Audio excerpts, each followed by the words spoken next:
Para o deputado Sóstenes, queria entender uma coisa que me parece meio um paradoxo, um contrassenso, porque o senhor falou em diálogo a partir dessa ocupação. Não é um pouco um paradoxo querer um diálogo, querer promover o diálogo ocupando, impedindo o Congresso de funcionar normalmente? Leilani, nós da oposição temos buscado dialogar, esperado o presidente da Câmara, o presidente do Senado, mas na figura do presidente da Câmara, Hugo Mota, 5 meses, com algumas pautas. Nós tivemos pauta única durante 5 meses, que é a anistia. Foi nos prometido várias vezes, aliás, isso é um compromisso dele na sua campanha presidencial conosco. E nesta casa, no parlamento e na política, palavra se cumpre. E o que nós do PL, nós da oposição estamos querendo é o cumprimento. Ora, é tão simples, gente. Bota para se apreciar a matéria da anistia e se não tem votos para aprovar, não será aprovado. Aqui é o lugar do debate. É constitucional a anistia. Aliás, a esquerda usufruiu de anistia para os seus crimes. Lá no passado, de assassinatos, de ocupação de embaixadas, de sequestros, de assaltos a bancos, todos eles foram anistiados. Agora, quando nós estamos pleiteando que se paute a anistia, nós não estamos pedindo voto ao presidente, não. Nem pedindo que ele aprove. Nós estamos pedindo que seja pautado, porque é compromisso dele conosco na eleição. Assim como foi compromisso dele com a esquerda, apoiar o candidato do TCU da esquerda, que será votado aqui em breve. Então, o que nós queremos é simplesmente cumprimento da palavra, que essa é a boa política. Como não houve ao longo de 5 meses, não restou alternativa. Minha bancada perdeu a paciência e decidiu ocupar para que isso seja um instrumento de negociação, de diálogo, que estamos esperando. E que não adianta fazer um diálogo só com o presidente do Senado em separado, porque às vezes eles combinavam o jogo. Nós queremos sentar com os dois para resolvermos e pacificarmos o Brasil. Este é o nosso objetivo. É claro que nós queremos votar matérias como, por exemplo, a isenção do imposto de renda até R$5 mil e o escalonamento com redução até 7.300. Na pauta de hoje tem matérias também sobre internet e infância, que eu mesmo participo dessa agenda e dessa pauta. Mas não se trata só disso. Se trata de um ataque ao parlamento que está sendo feito por parlamentares.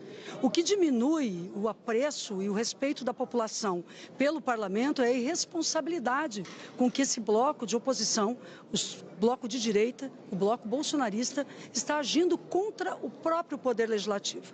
Qual é a pauta de reivindicação que eles têm? Intervir no Supremo Tribunal Federal e fazer o impeachment de um ministro do Supremo. Eles querem, na verdade, impedir um ministro do Supremo, um juiz, de decidir de acordo com a lei e com a sua própria determinação e senso legislativo, senso legal, jurídico e moral. Isto é de uma imoralidade absurda. Nem nos períodos da ditadura, aliás, porque se estivéssemos em uma ditadura como Eduardo Bolsonaro a pregou nos Estados Unidos, agindo contra o Brasil, certamente os parlamentares não estariam aqui fazendo isso. A democracia é um sistema de regras e a regra é clara. Os parlamentares que estão fazendo isso, eles não estão em obstrução. A obstrução é uma figura regimental que o líder do partido vai ao plenário e diz em obstrução. E aí os deputados podem não votar uma matéria. Mas aqueles deputados ali, deputado Sóstenes, estão tentando calar todas as bancadas, todos os partidos. Eles estão tentando amordaçar o Brasil para fazer prevalecer a sua opinião, que é uma opinião de golpe, de ditadura, que colocaram bombas ao redor do aeroporto, que quebraram esse espaço. Não felizes e não tendo conquistado o golpe, hoje eles fazem uma tentativa de golpe institucional com a paralisia do Congresso Nacional, o que é inadmissível e que deve ensejar uma comissão de ética gravosa contra estes parlamentares. Nós não vamos participar da reunião do Colégio de Líderes. Nós estamos num processo de obstrução. Já comuniquei telefonicamente ao presidente Hugo Mota que estamos alinhados Câmara e Senado, oposição, PL, Novo, Partido Progressistas e União Brasil. E nós só vamos desobstruir as duas casas quando houver um diálogo entre os dois presidentes. Porque diferente do que muitas pessoas têm dito, que essa obstrução é por causa do presidente Bolsonaro, ela é muito além do presidente Bolsonaro. O que aconteceu ao finalizar o semestre, de que o Congresso Nacional foi desmoralizado na figura do ministro Alexandre de Moraes, que desconsiderou a votação do IOF, e com uma caneta de um ministro que não tem um voto popular, aumentar 4 vezes mais o imposto, o IOF, aos brasileiros, nós não temos alternativa. O Congresso está desmoralizado. E os presidentes de ambas casas precisam devolver ao Congresso as suas prerrogativas constitucionais. E o que nós queremos começar a conversar com os dois presidentes tem que ser os dois juntos, porque isso é uma questão congregacional, não é uma questão só da Câmara, é do Congresso Nacional. Por isso nós estamos aguardando os dois, esperamos que os dois tenham bom senso. Esses argumentos se fala sobre a palavra, mas ninguém está faltando com a palavra aqui. O que está faltando, colega, é objetivamente cumprir-se a principal palavra de um país, que é a Constituição. Paralisar os trabalhos do Congresso e tentar a abolição do Estado democrático de forma violenta são crimes graves. Somente na ditadura esse Congresso foi paralisado.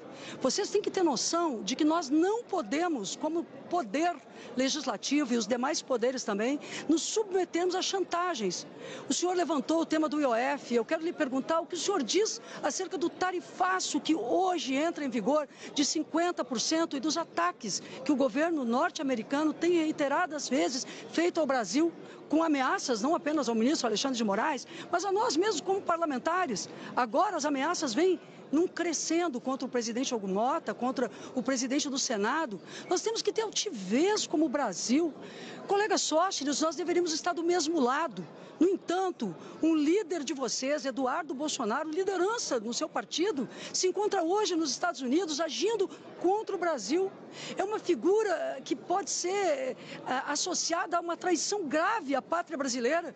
Então, de todas as formas, eu quero fazer um apelo a vocês.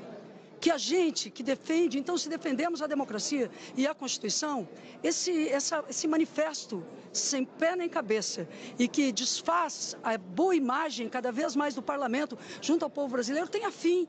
E vocês voltem à mesa de diálogo, não com imposições, mas com diálogo dentro da legalidade, da constitucionalidade e principalmente da responsabilidade que nós temos como homens e mulheres parlamentares do Brasil. Não existe soberania nacional para um violador de direitos humanos. Isto é regra da política internacional desde a Segunda Guerra Mundial. Lamentavelmente, nós temos hoje no Brasil o ministro Alexandre de Moraes, que é um violador de direitos humanos. Lamentável que essa pessoa ainda esteja ocupando uma função de relevância na mais alta Suprema Corte do país. Todo este movimento aqui, de parlamentares de vários partidos, como líder do PL, quero agradecer aqui parlamentares do Republicanos, do União Brasil, do Progressista, do PSD, do Novo, Progressista que eu já falei, e Podemos. Quero agradecer todos. E agora, colegas, chegou a hora da verdade. Quem é brasileiro que ama o verde e amarelo, que vai lutar pelo Brasil? De todos. Não pelo Brasil de alguns. Porque o governo que aí está é um governo que governa só para uma parte do Brasil. Isto não é um governo responsável com a pátria. Quero agradecer e parabenizar os brasileiros que no último domingo fizemos as maiores manifestações já vistas desde a eleição de 2022. A todos os brasileiros que foram às ruas, parabéns. O Congresso, lamentavelmente, por tudo que os meus colegas já falaram, está manietado. Mas nós aqui hoje, o presidente Hugo Mota, presidente da Câmara, ainda, segundo informação, não está em Brasília. Não vamos deixar que a Câmara reabra os seus trabalhos enquanto não houver um diálogo sério para pensarmos nas soluções para o Brasil. Se a Câmara é a casa do povo, esta Câmara vai ter que resolver os problemas que o governo do descondenado não está resolvendo. Estão preferindo fazer politicagem barata, não resolvendo os problemas econômicos e levando o Brasil a isolar-se de todo mundo. Nós vamos, a partir de agora, com a liderança do líder Zucco na oposição, entrarmos em obstrução total na Câmara, segundo informações, também no Senado, e nós não vamos recuar enquanto não houver caminhos para a pacificação, já apresentado pelos meus colegas aqui. Brasileiros, nós precisamos de vocês. Quero aqui agradecer à imprensa, que ainda está conseguindo levar a nossa voz aos brasileiros, porque algumas já estão emudecidas, já não nos convidam mais, não tem problema. Nós falaremos nas nossas redes e para aqueles canais de comunicação que ainda têm liberdade para levar a nossa voz. Nós estamos no momento mais crítico desde a redemocratização deste país. E os brasileiros precisam ter ciência disso. Queremos agradecer a todos os colegas que pararam seu recesso parlamentar, que vieram para aqui e que hoje estão aqui. E que nós estaremos aqui entrincheirados, a partir de agora, com uma série de ações que nós não vamos comunicar à imprensa, vocês verão a partir do que tudo irá acontecer. Há uma coordenação centralizada, os presidentes de partidos, inclusive Valdemar e outros partidos, já tiveram uma conversa de alinhamento hoje às 10 da manhã, e a partir de agora nós estamos nos adestrando e nos apresentando para a guerra. Se é guerra que o governo quer, guerra o governo terá. Não haverá paz no Brasil enquanto não houver discurso de conciliação, que passa pela anistia e pela mudança do fim do foro e impeachment do ministro Alexandre de Moraes. Obrigado a todos e vamos às perguntas. A senadora... Muito bem, aí o Sóstenes Cavalcante, essa coletiva transmitida pelo canal do Tenente Coronel Zuco, nós vamos ao Senado da República agora.